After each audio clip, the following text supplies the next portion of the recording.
सर्वप्रथम पूज्य परमेश्वराय नमो नमः। ఓం విఘ్నేశ్వరాయ నమో నమః. నేను ఈ సమయాన్ని ఇచ్చటకు రావడంతో తమకు అసౌకర్యం కలగలేదు కదా గజానన గణేశ? దేవర్షి, అసౌకర్యమనే తలంపు మీకు ఎలా కలిగింది? నారాయణ నారాయణ. ఎందుకంటే నేనిక్కడికి ప్రవేశించినప్పుడు తమ వీక్షణాలలో ఒక గృహస్థు అతిథిని చూడగా వెలువడే హర్షరేఖలు కానరాలేదు. పైగా తమ నయనాలలో కించిత్ క్రోధఛాయలు ద్యోతకమవుతున్నాయి శివనందన. దేవర్షి, తమరు మాకు పూజ్యులు, తమపై మాకు క్రోధమెందుకు కలుగుతుంది? అటువంటి అనుచిత కార్యం మమ్మలను పాపకర్ములుగా చేస్తుంది. దేవర్షి, మేము తమరిని క్రోధంతో కాదు, ఆశ్చర్యంతో చూశాము. ఇక ఆశ్చర్యం ఎందుకంటారా? సాధారణంగా తమరిచ్చటకు వేయించెయ్యరు కదా.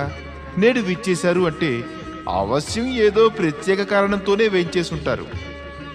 ఏమా ప్రత్యేక కారణం అని ఆశ్చర్యం కలుగుతోంది దేవర్షి. ఓ విఘ్న వినాశక, తమరి యోచన సరైనదే. నేను కేవలం తమ దర్శనానికే ఇచ్చటకు వచ్చానని చెప్పను. కానీ రావటంలోని ఉద్దేశం తమరిని బాధించడానికి కూడా కాదు. కేవలం ఒక నివేదనతో వచ్చాను. దేవి బుద్ధి, దేవి సిద్ధిలతో వివాహం అయిన తదుపరి తమ మాతాపితరులను, కైలాసాన్ని పూర్తిగా మరిచిపోయారు. లేదు దేవర్షి, లేదు. మాతాపితరులను ఎటుల మరవగలము? మరి కైలాసానికి రానేలేదే? తమరికి ఆ పాత రోజులు జ్ఞప్తికి రావటం లేదా? అప్పుడు తమరు కార్తికేయుడు కలిసి హాస్యాలాడుతూ తమ ఆటపాటలతో కైలాసమంతటిని ఆనందపరచడం ఇది గుర్తులేదా? తమరు ఇద్దరూ ఎంతో ఆనందంగా ఉండటం చూసి భక్తవ శంకరుడు, పార్వతీదేవి వదనాలలో ఆనందం వెల్లివిరియటం, తమరిద్దరూ వారి చెంత ఉండగా వారి హృదయం సంతోషంతో ఉప్పొంగటం.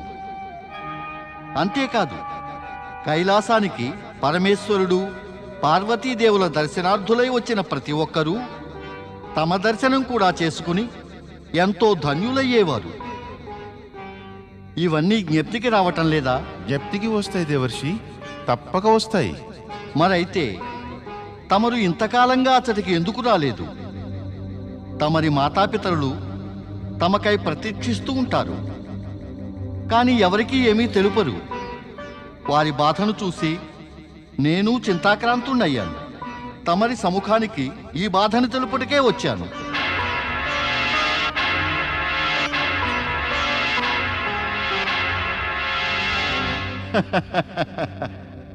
దేవీమణులారా, ఒకవేళ మీ ఇద్దరి మోహజాలంలో ఇరుక్కుపోయి శ్రీ గజాననుడు తనని తానే మరిచి తన వారి గురించి ఆలోచించటం మానలేదు కదా? లేదు దేవర్షి, లేదు. అలా ఎన్నటికీ జరగదు. అగ్రపూజా స్థానాన్ని గ్రహించిన కారణంగా శ్రీ గణేశులు వారి భక్తుల ఆరాధనలతో, పూజలతో నిరంతరము నిండి ఉండి ఒక్క క్షణము తీరిక లేకుండా అయిపోయారు. మేము ఎన్నో మార్లు వీరిని కైలాసం వెళదామని ప్రార్థించాం. కానీ వీరెప్పుడూ ఒకటే అంటారు, ఏదైనా విశేష కార్యం వస్తే కైలాసం వెళ్ళి మాతాపితృలను దర్శిద్దాం అని. ఒప్పుకుందామమ్మా, సరే, అలాగే ఒప్పుకుందాం. గణేశునికి తీరిక ఏమీ చిక్కటం లేదు. కానీ అటువంటి పరిస్థితుల్లో మీరిద్దరూ కైలాసానికి వెళ్ళవచ్చును కదా? తమ కోడండ్రని చూసి ఆ పరమశివుడు, పార్వతీమాత ఇంకా ఆనందించేవారు. దేవర్షి, తమరి నారదలీల జగత్ప్రసిద్ధమైనది. వివాదాలు, స్పర్ధలు ఉత్పన్నం చేయడంలో తమరి లీల అతి శ్రేష్టమైనది. అంటే తమరి మాటలతో మాకు శంక కలుగుతున్నది. ఒకవేళ మీరు పతికి, పత్నికి, ఇంకా పుత్రునికి, మాతాపితరులకు మధ్య స్పర్ధలు సృష్టించడానికి ఇవన్నీ అంటున్నారేమో అని. నారాయణ నారాయణ, తమరు నా గురించి అలా యోచించి నన్ను అపార్థం చేసుకోవద్దు గణనాయక. మీ అందరి మధ్య వైషమ్యాలను సృష్టించి నన్ను పరమశివుని మాతా పార్వతి స్వయంగా తమరి బుద్ధిసిద్ధిల క్రోధానికి గురి అయిపోమంటారా? నారాయణ నారాయణ. నేనిచ్చట ఎక్కువ సమయం ఉంటే మీలో శంకలు మరీ పెరిగిపోయే ప్రమాదం ఉంది. కనుక నేనిక బయలుదేరుటయే నాకు అతి ఉత్తమం కదా. నారాయణ నారాయణ. మాతా మాతా పార్వతికి పార్వతికి, పితరులు పితరులు శివశంకరులకి శివశంకరులకి ప్రణామం. ప్రణామం.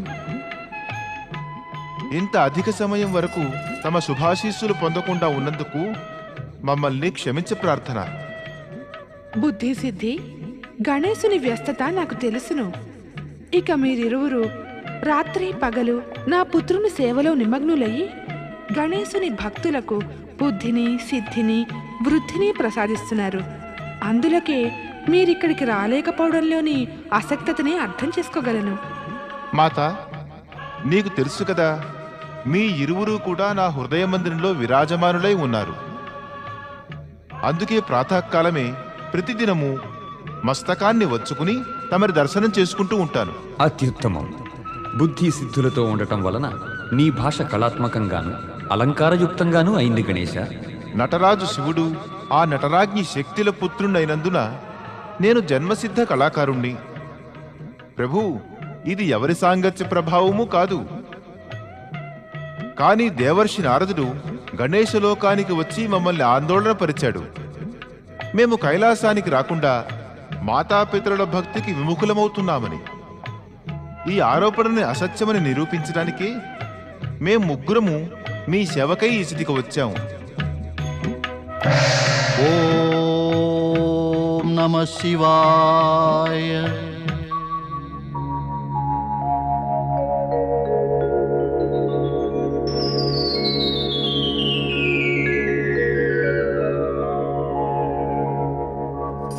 ప్రణామం దేవర్షి. తమరి ఆరోపణల ఫలితంగా మేము ముగ్గురం ఇచ్చటికి వచ్చి ఉన్నాము.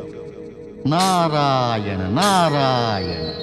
ఓ విఘ్నహర్త, కైలాసంలో తమరి దర్శనం పొంది నేను ధన్యుణ్ణయ్యాను.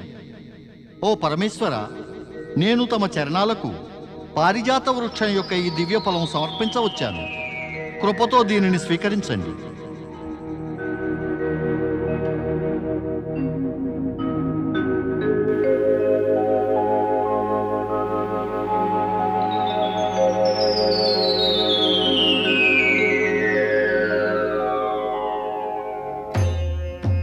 ప్రభు, మౌనంగా ఉన్నారే? తమరు నా ఈ బహుమతిని స్వీకరించరా? నీవు మాకేదైనా సమర్పించినప్పుడు మేము దానిని తప్పక స్వీకరించవలసినదే. భక్తుని బహుమతిని మేము స్వీకరించమని ఎలా అనగలం? కానీ ఈ దివ్యఫలము ఇక్కడే ఉంటే మాకు ఎన్నో సమస్యలను కలుగజేయవచ్చు. కనుక ఈ ఫలాన్ని వేరెవరికైనా ప్రసాదిస్తాం. మన పుత్రుడు ఇద్దరు కోడళ్ళు ఇక్కడే ఉన్నారు స్వామి. ఈ ఫలమును వీరికే ప్రసాదించండి. ఎంతో కాలమైన పిదప ఈ ముగ్గురూ వచ్చారు. ఆశీర్వాద రూపంలో మనం వీరికి ఏదైనా ఇవ్వాలి కదా. లేదు దేవి, దీని గురించి మనం బ్రహ్మదేవుని సలహా అడగడం మంచిది. ఈ ఫలం యొక్క వైచిత్ర్యాలు మనకెన్నో సమస్యలను ఉత్పన్నం చేయగలవు. ఇక మాకు అనుజ్ఞనియ్యండి ప్రభు. మేము తిరిగి శీఘ్రమే తమ సేవకై ఇచ్చటికి వచ్చేదము. నీ నుండి మేము మా మనసులోని ఏ మాటనే దాచలేదు గణేశ. నేనెప్పుడు నిన్ను స్మరించినా సరే నీవు వెంటనే ఇచ్చటకు వస్తూ ఉండు. మాత యొక్క ఆజ్ఞని పాటించటం వల్లనే పుత్రుని జీవనం వృద్ధి చెందుతుంది. అందుకే తమ ఈ ఆజ్ఞని నేను తప్పక పాటిస్తాను. ఓ భక్తవ శంకర, నాకును అనుజ్ఞనీయండి.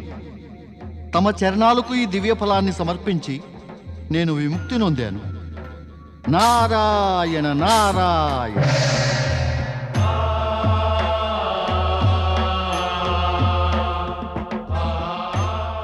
ఇందులో ఎటువంటి విశేషం ఉంది స్వామి? ఈ ఫలం యొక్క అతి ముఖ్య ప్రత్యేకత, నీవు ఏ దృశ్యం చూడాలని తలచినా అది నీకు అగుపిస్తుంది. నీవు వెంటనే బ్రహ్మదేవుని స్మరణ చేయి, వారిని కైలాసానికి ఆహ్వానించు. బ్రహ్మదేవా, బ్రహ్మదేవా, ఆజ్ఞ మహాదేవి.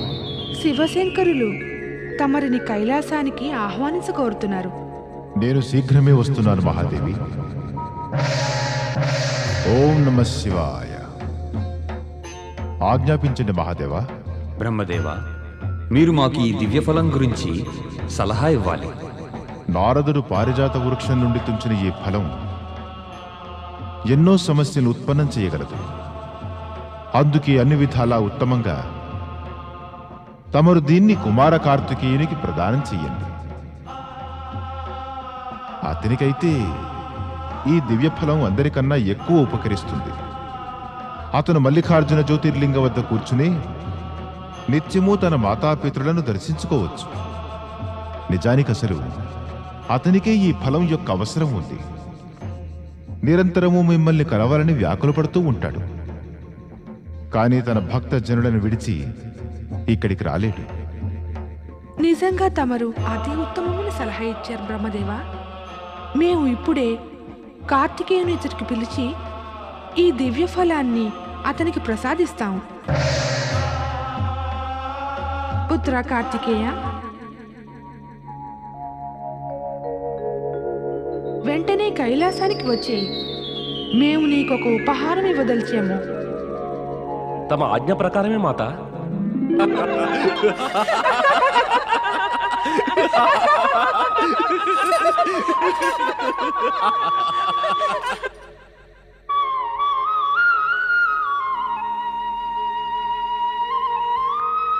ఇది చూసావా రోహిణి? విధాత విచిత్రం. అటు చూడు, ఆ గజముఖుడు లంబోదరుడు గణేశుణ్ణి. అతని చూసిన పిదప అతని ఇద్దరు సుందర పత్నులు బుద్ధి సిద్ధులను కూడా మరి చూడు. వీరికి అసలు జంట కుదిరిందా? ఎక్కడ కురూపిపతి, మరి ఎక్కడ అనుపమాన సుందరమైన పత్నులు? వీరిద్దరూ వీరికి ఎలా ప్రాప్తించారు? ఇదే ఎంతో ఆశ్చర్యం. అంతకన్నా అధికమైన ఆశ్చర్యం ఈ ఆలోచనతోనే కలుగుతోంది. అసలు వీరిద్దరూ ఇంతటి కురూపిని పతిగా ఎలా స్వీకరించగలిగారా అని.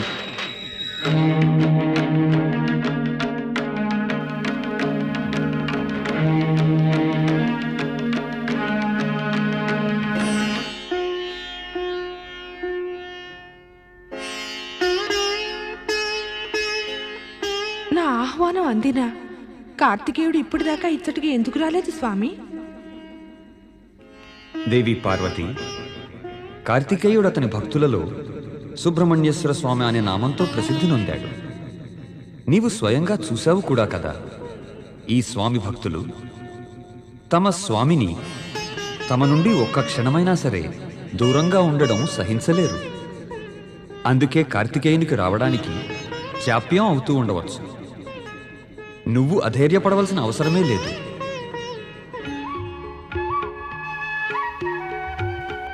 అటు చూడండి స్వామి, కార్తికేయుని స్మరణ చేసినంతనే అతనిచట ప్రత్యక్షమయ్యాడు. ఇదే సరైన తార్కాణం. యుగ యుగాల వరకు కార్తికేయ సుబ్రహ్మణ్యేశ్వర స్వామి పేరు అమరమవుతుంది. మాత పార్వతికి, పితరులు శంకరులకు ప్రణామం. శుభం భవతు. తమరు నన్ను స్మరించారు.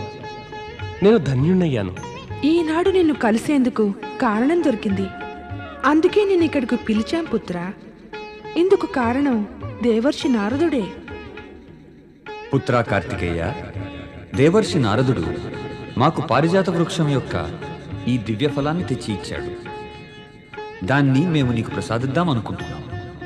ఈ ఫలం గొప్పతనం ఏమంటే దీనిలో వాంఛిత వస్తువు లేదా వ్యక్తులని దర్శించుకోవచ్చును, వారితో సంభాషించవచ్చు కూడా. మేము ఆ దివ్యఫలం ద్వారానే నిన్నిచటకు పిలిచాం. తీసుకో పుత్ర.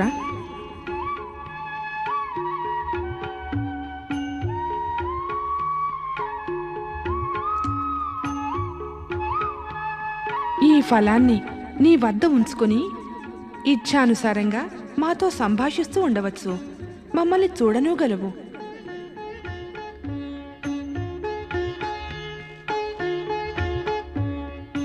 ఈ దివ్య ఫలం గణేశుని వద్ద ఉండాలి కదా.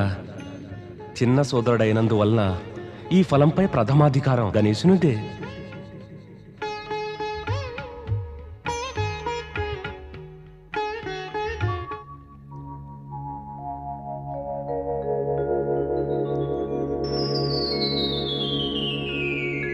తమరు చింతితులై ఉన్నారేం స్వామి?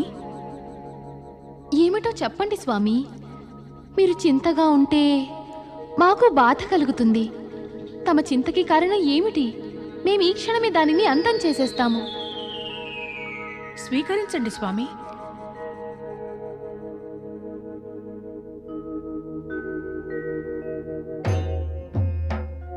పుత్ర కార్తికేయ, ఏం జరిగింది? ప్రభు, గణేశుని చింతకు కారణం ఏమిటో తమరికి తెలియకుండా ఉండదు. గణేశుడు ఎందుకు చింతాక్రాంతుడయ్యాడు? గణేశుని చింత గురించి నీవు చింతితుడవు ఎంత మాత్రమూ అవనవసరం లేదు కార్తికేయ. ఇది ముందు జరగబోయే దానికి సంకేతం మాత్రమే. ఈ సమయానికి ఉచితమైనది నీవు అతన్ని ఆహ్వానం చేయక అతన్ని ఈ దివ్యఫలంలో చూసి సంతసించు.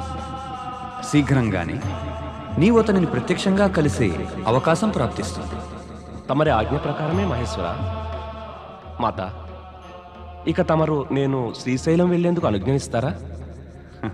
మేము చెప్పాముగా దేవి, కార్తికేయుడు తన భక్తులను విడిచి అధిక కాలం ఉండలేడు. ఇప్పుడిక నీవు నీ ప్రియపుత్రునికి వెళ్లేందుకు అనుజ్ఞని. నీ ఇచ్చ ప్రకారమే కార్తికేయ. కానీ భవిష్యత్తులో ఇతడుకు వచ్చేందుకే మా పిలుపుకై నీవు నిరీక్షించవద్దు. శీఘ్రంగా మమ్మల్ని కలువ వెనక్కిరా. నిశ్చింతగా ఉండండి మాత. నేను స్వయంగా తమ శ్రీచరణాల దర్శనానికి తమ వద్దకు వస్తాను.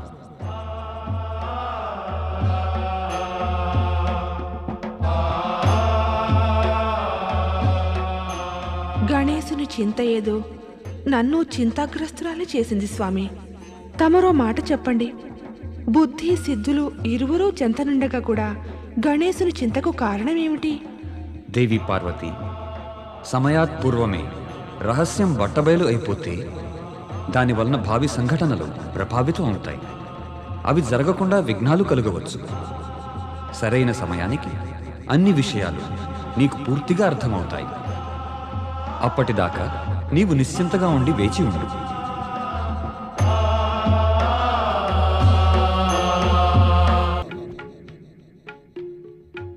నారాయణ నారాయణ. ఈ దివ్య ఫలము తమరికి ప్రాప్తించిందా? నారాయణ నారాయణ. కాని కుమార కార్తికేయ, ఈ దివ్య ఫలంతో జాగరూకులై ఉండండి. జాగరూకున్నయ్యా, ఎందుకు?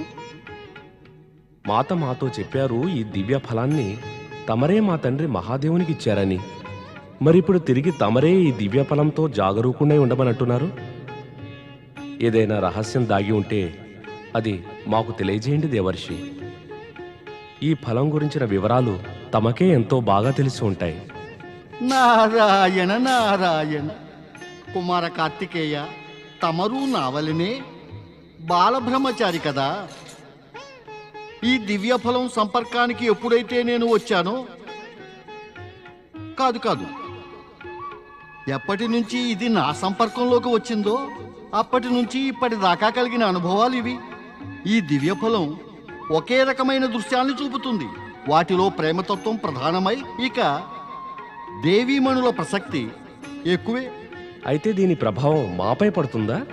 పడవచ్చును, పడవచ్చును కుమారా, అవశ్యం పడవచ్చు. కారణమేమంటే దుష్ప్రభావం యొక్క గతి శక్తి ఎంత తీవ్రము ప్రబలము అంటే దాని ఆక్రమణ నుంచి రక్షించుకోవడం పెద్ద పెద్ద సూరవీరులకే అసంభవం. పృథ్వీ నుంచి స్వర్గలోకం వరకు దాని నీడ నుంచి ఎవరూ తప్పించుకోలేకపోయారు. దేవర్షి, బహుశా తమరు చెబుతూ ఉన్నది నిజం కావచ్చు. నిజం కావచ్చు కాదు కుమారా, సత్యమే. ఒప్పుకుంటాం, ఇది సత్యమే. మరి తమరు ఈ నిజాన్ని ఒప్పుకోండి. దుష్ప్రభావం మనపైన పడేది కేవలం మనం దుర్మతితో యోచన చేస్తూ దుష్కర్మలను ఆచరించినప్పుడే. ఏ ప్రాణి కూడా దుర్మతితో దుష్ప్రభావానికి తోడు నిలవనంత కాలం దుష్ప్రభావం ప్రాణికోటిని ఏమాత్రమూ ప్రభావితం చేయలేదు, వారికి ఏ హాని కలిగించలేదు. ధన్యులు కుమార కార్తికేయ, తమరు ధన్యులు. తమరి నుంచి ఆశించింది ఇదే.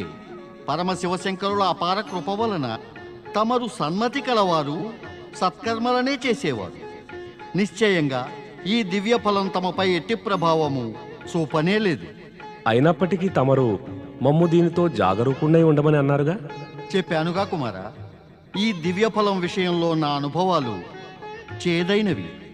నా భయం ఏమిటంటే ఈ దివ్య ఫలాన్ని మాటిమాటికి చూడడంతో తమ వంటి నైష్టిక బ్రహ్మచారి మనసు నా మనసుకు మళ్ళీ ఉద్విగ్నం కాకూడదు. కానీ దేవర్షి, మేము కొంత సమయపూర్వం ఈ దివ్య ఫలంలో గణేశుని బుద్ధిసిద్ధులతో చూశాము. ఆ దృశ్యంలో ప్రేమతత్వ భావనయే కానరాలేదు. అందుకు విరుద్ధంగా గణేశుడు దాసుడే ఉంటే బుద్ధి సిద్ధి కారణం అడుగుతూ అతన్ని ఒప్పించి సముదాయించ ప్రయత్నిస్తున్నారు.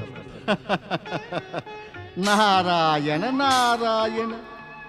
స్త్రీ పురుషుల మధ్య కోపతాపాలు బుజ్జగింపులు ఇవి కూడా ప్రేమతత్వంలోనివే కుమారా. రసికులందరూ దీన్ని ప్రేమ అంటారు. తమ వంటి నా వంటి బ్రహ్మచారులు ఇక ఈ విషయాలని ఎలా తెలుసుకోగలం? మేమైతే మా మాతాపితల ఆదేశమే అన్నిటికన్నా ముఖ్యంగా భావిస్తాము దేవర్షి. మాత మాకు ఆదేశాన్నిచ్చారు, ఈ దివ్య ఫలం ద్వారా మమ్ము వారిని దర్శించుకోమని, వారితో సంభాషించమని. అంతే. ఇంతకు మించి ఈ దివ్య ఫలం మాకు వేరే ఎందుకు ఉపయోగపడదు. ఉత్తమం, అత్యుత్తమం. ఇంకొక విషయం, ఈ దివ్య ఫలం అత్యంత స్వాదిష్టం. ఎప్పుడూ పొరపాటున దీన్ని తినవద్దు. అలా తింటే తమరు ఇక ఎప్పటికీ ఆకలి అన్న మాటే అనరు. అప్పుడు భక్తుల నైవేద్యాన్ని స్వీకరించలేరు. తమకు శుభమగుగాక. నారాయణ నారాయణ.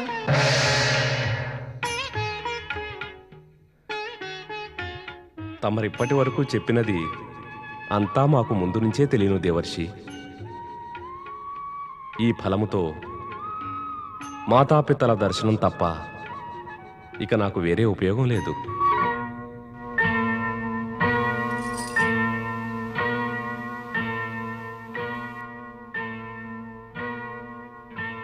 స్వామి, ఇంతకు పూర్వం ఎప్పుడూ మేము తమరిని ఇంత ఉద్విగ్నంగా చూడలేదు. ధర్మపత్రులు అయినందువలన తమరు చింత చూసిన తదుపరి దానిని దూరం చేయటం మా కర్తవ్యమే కాక మా ధర్మం కూడా. దేవి బుద్ధి, నేడు నీ బుద్ధిని ఆలోచనను చూస్తూ ఉంటే మాకు ఆశ్చర్యం కలుగుతోంది. బుద్ధికే దేవివై ఉండి కూడా నీవీ మాత్రం తెలుసుకోలేవా? మేము ఎందరో గొప్ప శూరవీరులను హతమార్చడంలో సమర్థులమే. మరి ఇంత చిన్న చింతని దూరం చేసుకోవడానికి మేము నీ సహాయం తీసుకోవాలా? అయితే ఈ చింతని తమరే దూరం చేసుకోండి స్వామి. నిజమేమిటంటే దేవి, నువ్వు ఏదైతే చింత అనుకుంటున్నావో అది చింత కానే కాదు. అయితే ఉద్విగ్నులు ఎందుకవుతున్నారు? మేము ఒకటే ఆలోచించి ఉద్విగ్నులమవుతున్నాం. మా వలన ఏ అనర్థమూ కలగకూడదని. పరమశివులు, మాతా పార్వతి మాకు మంగళమూర్తి పదవిని ప్రసాదించారు. అట్టి పరిస్థితిలో మా వలన ఎవరికైనా అమంగళం కలగడం మాకు ఇష్టం లేదు. నారాయణ నారాయణ. ప్రణామం గణేశ్వర. ప్రణామం దేవర్షి. శుభమగుగాక. మేము తమరి ఆజ్ఞను శిరసావహించాం దేవర్షి. తమరే స్వయంగా చూశారుగా మేం కైలాసం రావడం. కానీ దేవర్షి, మేం కైలాసం నుంచి వచ్చినప్పటి నుంచి మంగళమూర్తి ఎందుకో ఉద్విగ్నుడై ఉన్నారు. పలుమార్లు ప్రశ్నించినా కూడా ఈ విషయమై ఏమీ చెప్పడం లేదు. గణేశుల వారి ఉద్విగ్నత గురించి వినగానే నేను ఇక్కడికి పరుగు పరుగున వచ్చాను. తమరు తమ దివ్య దృష్టితో చూశారా దేవర్షి మా ఉద్విగ్నత? లేదు గణేశ, ఆ దివ్య ఫలంలో తమన్ని ఉద్విగ్నంగా చూసి కుమార కార్తికేయులు నాకు చెప్పారు. పరమశివశంకరులు మాత పార్వతి ద్వారా ఆ దివ్య ఫలాన్ని తమరికి ఇయ్యక కార్తికేయునికి ప్రసాదించేశారు. ఈ పాటికి వారు ఆ ఫలంతో శ్రీశైల పర్వతం చేరుకునే ఉంటారు. అంటే మాతాపితలు నన్ను ఆ దివ్య ఫలానికి అర్హుణ్ణని అనుకోలేదా? నారాయణ నారాయణ. తమరి యోగ్యత మీద తమరే స్వయంగా సందేహపడతారెందుకు గణనాథ? మాతాపితలు పుత్రుణ్ణి ఎప్పుడైనా అయోగ్యుడు అనుకుంటారా? ఇందులో తమరి మాతాపితలది కించిత్ దోషమూ లేదు. వారిని కార్తికేయునికి దివ్య ఫలాన్ని ఇయ్యమన్న సలహా నా పరమపిత బ్రహ్మదేవులు ఇచ్చి ఉన్నారు. శివభగవానులు కేవలం వారి సలహానే పాటించటం జరిగింది. దేవర్షి, తమరు బ్రహ్మదేవుల మానస పుత్రుడు. మీరిరువురు పితాపుత్రుడు. మా మాతాపితలను పక్షపాతం వహించేందుకు ప్రేరేపించారు. మీరిరువురు కలిసి మాకు విరుద్ధంగా కుట్రని పన్నారు. దీని పరిణామం మీ ఇరువురు కూడా అనుభవిస్తారు. శివ భగవానులు మాకు అగ్రపూజాధికారాన్ని ఇచ్చారు. ఇంకా విఘ్నహారక విఘ్నేశ్వర పదవులను ప్రసాదించారు. మేము ఈ క్షణమే బ్రహ్మదేవుని సృష్టి కార్యంలో విఘ్నాలను ఉత్పన్నం చేస్తాం. ఇక తమరి విశ్వభ్రమణ శక్తిని కూడా హరించి వేస్తాము. ఓ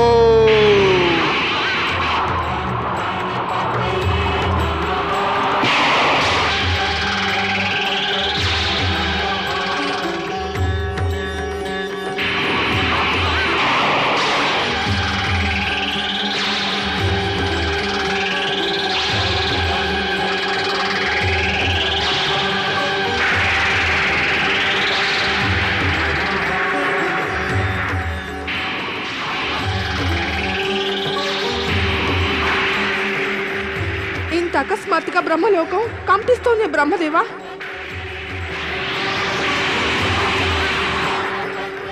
ఇది గణేశుని క్రోధం యొక్క పరిణామం. అది మనపై అకారణంగా ప్రకటిస్తున్నాడు. మనం వెంటనే అతని క్రోధాన్ని శాంతింపచేసేందుకు యోచన చేయాలి దేవి.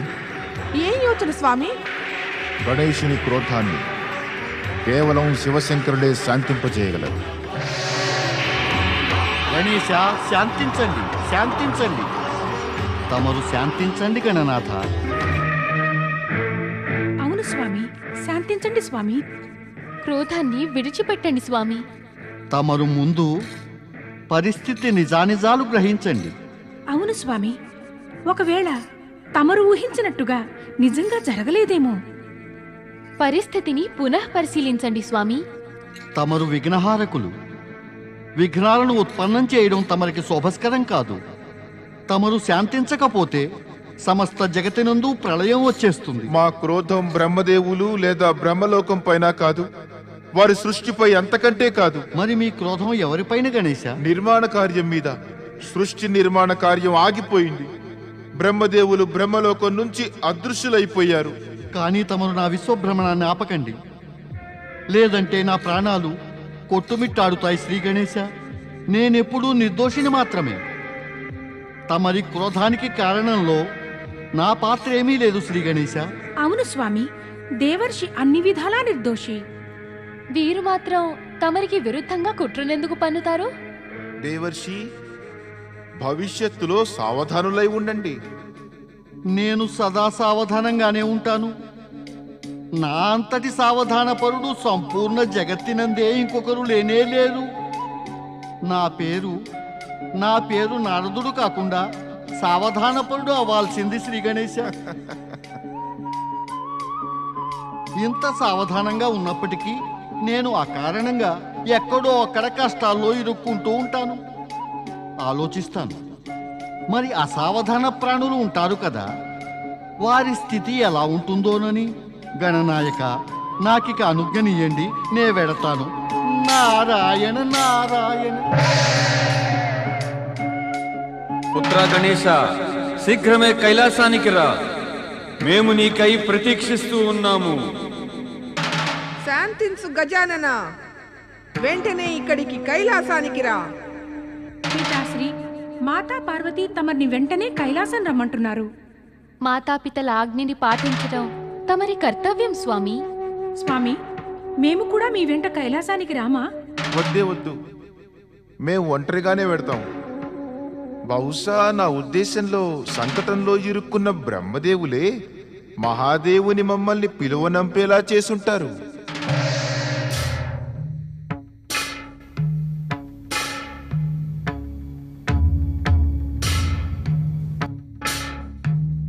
మాతాపితరులు మమ్ము ధర్మ సంకటంలో పడవేశారు. బ్రహ్మదేవుని అపరాధం క్షమించరానిది. కానీ పితృదేవులు, మాతా పార్వతి మమ్ము వివశుల్ని చేస్తారు. బ్రహ్మదేవులను క్షమించమంటారు. మేము వారి ఆజ్ఞని ధిక్కరించటం సాధ్యం కాదు కదా. ఈ పాటికి గణేశుడు వచ్చేసి ఉండాలిగా స్వామి.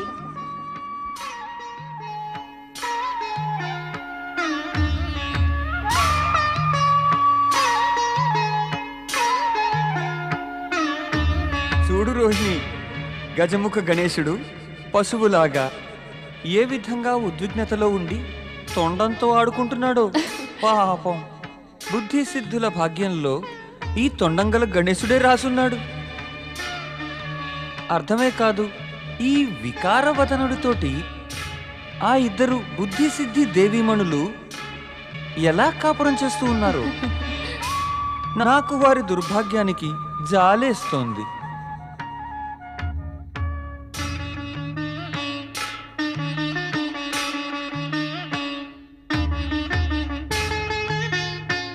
ధూర్తుడా, నిందిస్తావా? వాచాల చంద్ర, నీవు మా సహన పరిమితుల్ని ఉల్లంఘించావు. మేము మాలో మేమే నిన్ను క్షమించ ఎంతో ప్రయత్నించావు. కానీ నీవు క్షమాయోగ్యుడవు కానే కావు. బహుశా నీ నుదుట నీ సర్వనాశనం రాసిపెట్టుందేమో.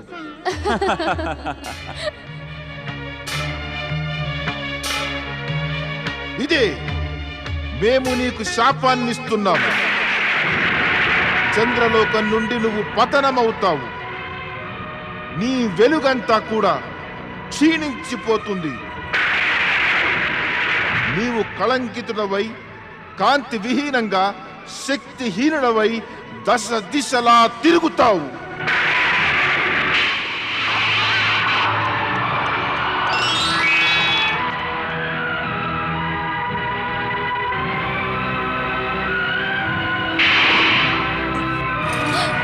స్వామి,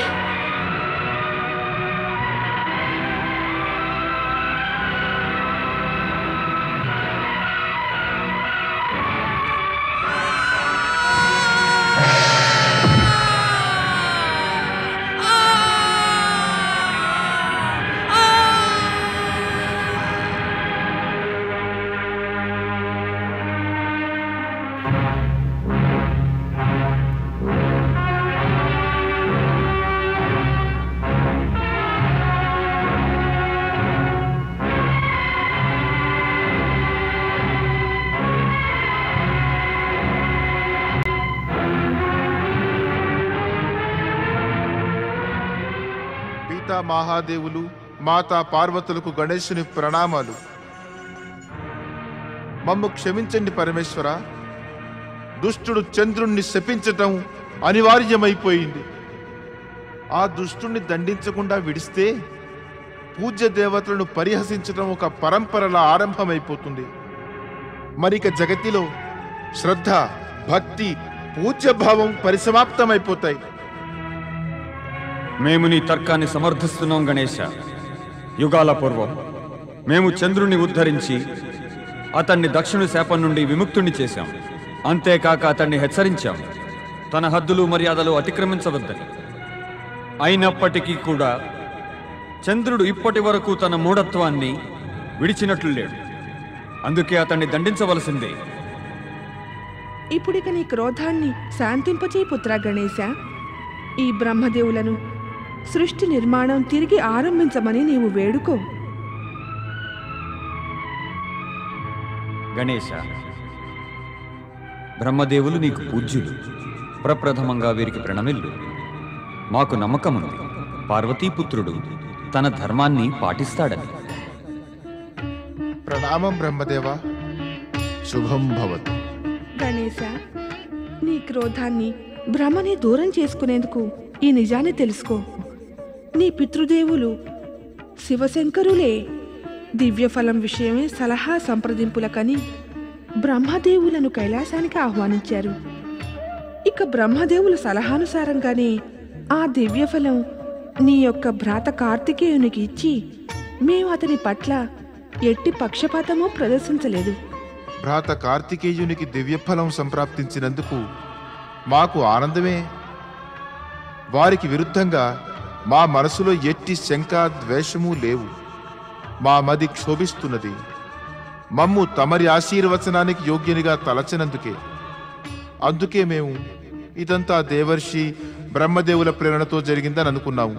గణేశ, నువ్వు మంగళము సుఖ సమృద్ధుల దేవతవు.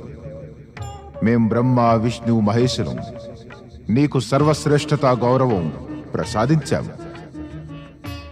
శివభగవానులు మాతా పార్వతుల కృప వలన నీలో అద్భుత శక్తులు నిండి ఉన్నాయి. అందువలన నీకు ఆ పారిజాత ఫలం యొక్క ఆవశ్యకతయే లేదు.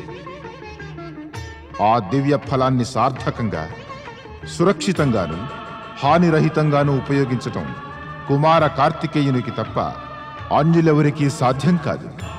అందుకే ఆలోచించి మేము తమరి ఆశయం మాకు అవగతమైంది బ్రహ్మదేవా. సృష్టి నిర్మాణ కార్యాన్ని తమరు పునఃప్రారంభించండి. మా మాతాపితరుల కోరిక కూడా ఇదే కదా. ప్రభు, మాత, ఇక మాకు అనుజ్ఞనియ్యండి.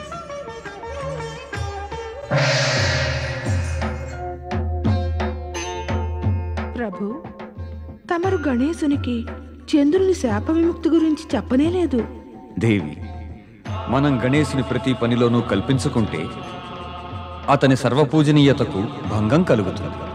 పైగా చంద్రుడు తన దుష్కర్మలకు దండన అనుభవించవలసిందే.